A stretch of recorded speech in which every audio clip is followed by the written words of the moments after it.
दोस्तों नमस्कार। आज संघ राज्य संबंध में आप टकराव की क्या क्या बिंदु हैं इनको जानेंगे।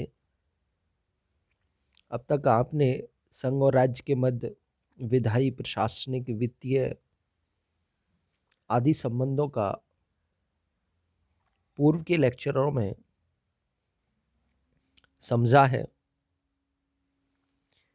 शुरुआत करते हैं संघ राज्य संबंध टकराव की बिंदु।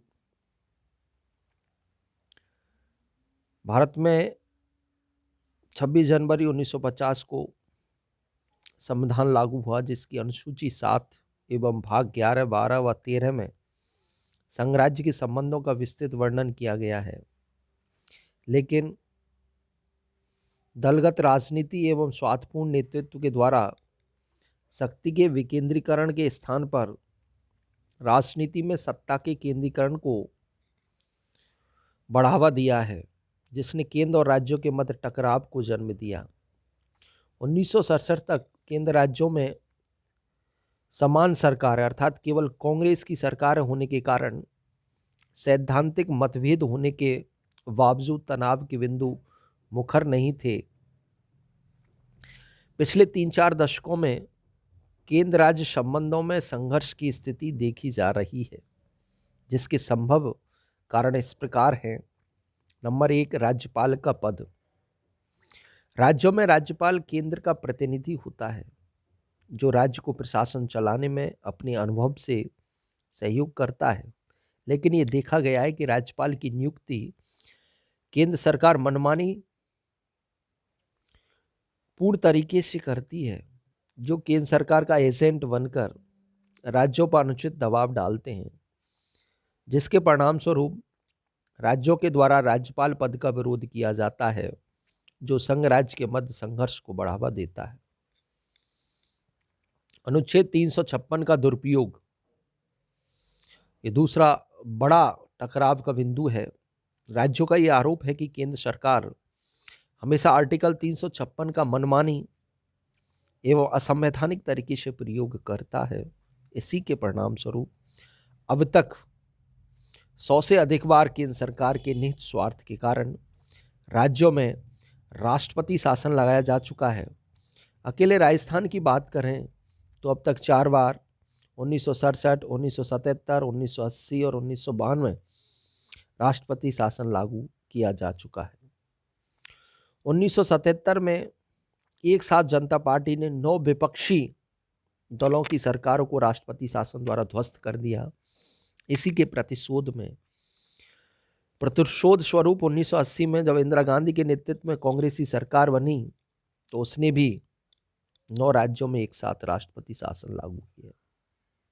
इस प्रकार आर्टिकल 356 केंद्र राज्य संबंधों में एक संघर्ष का प्रमुख कारण है। नंबर 3, वित्तीय संसाधनों पर केंद्र का नियंत्रण।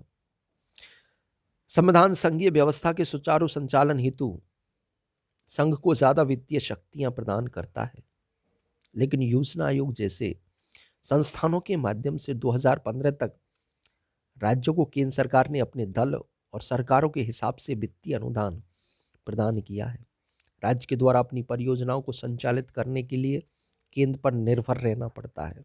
अतः केंद्र सरकार इसी स्थिति का लाभ उठाकर योजना आयोग के माध्यम से राज्यों पर निरंतर दबाव बनाए रखती है।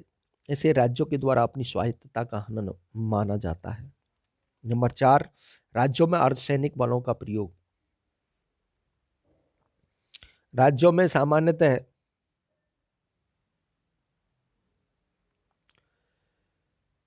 राज्य की प्रार्थना पर शांति व्यवस्था बनाए रखने के लिए केंद्र द्वारा अर्धसैनिक बलों को भेजा जाता है, लेकिन वास्तविकता में इन बलों का प्रयोग केंद्र सरकार मनमाने तरीके से और राज्य की छवि धूमिल करने के लिए इनका प्रयोग करती है। अखिल भारतीय सेवाएं, अगला जो पॉइंट है, इन सेवाओं का मकसद राष्ट्रीय एकता को बढ़ावा देना था, क्योंकि माना असम का कोई व्यक्ति राजस्थान में इस सेवा के तहत नियुक्त किया जाता है, तो वह बिना किसी दलगत राजनीति और भाई भतीजावाद के निस्वार्थ रूप से कार्य करेगा, जिससे शासन व्यवस्था भी सुचारू रूप से संचालित होगी। लेकिन राज्यों का मानना है कि इन सेवाओं की नियुक्ता एवं सेवा शर्तें पूर्व निर्धारित करने का कार्य केंद्र सरकार द्वारा किया जाता है। अतः ये अधिकारी केंद्र सरकार के दलाल के रूप में राज्य सरकार के कार्यों में अनावश्यक रूप से व्यवधान डालते हैं, जिससे राज्य प्रशासन सुचारू रूप से कार्य नहीं कर पाता, जो आपसी तनाव को बढ़ावा देता है। अगला पॉइंट, राज्यपाल द्वारा विधेयक राष्ट्रपति के विचारार्थ रखना। आर्टिकल 200 के तहत राज्यपाल को यह अधिकार है कि राज्य के किसी विधेयक को राष्ट्रपति के विचारार्थ आरक्षित रख सकता है, उन पर स्वीकृति देने में पक्षपातपूर्ण स्वीकृति देता है, अनावश्यक विलंब करता है। राज्यों का ये कहना है कि राज्यपाल दलीय पक्षपात के हिसाब से विधेयक को राष्ट्रपति के लिए भेजता है, जो गलत है। इस प्रकार भारत में संघीय व्यवस्था होने के बावजूद राज्यों की स्वायत्तता को कम करते हुए केंद्र सरकार द्वारा शक्तियों को केंद्रीकरण कर टकराव को बढ़ावा दिया जा रहा है।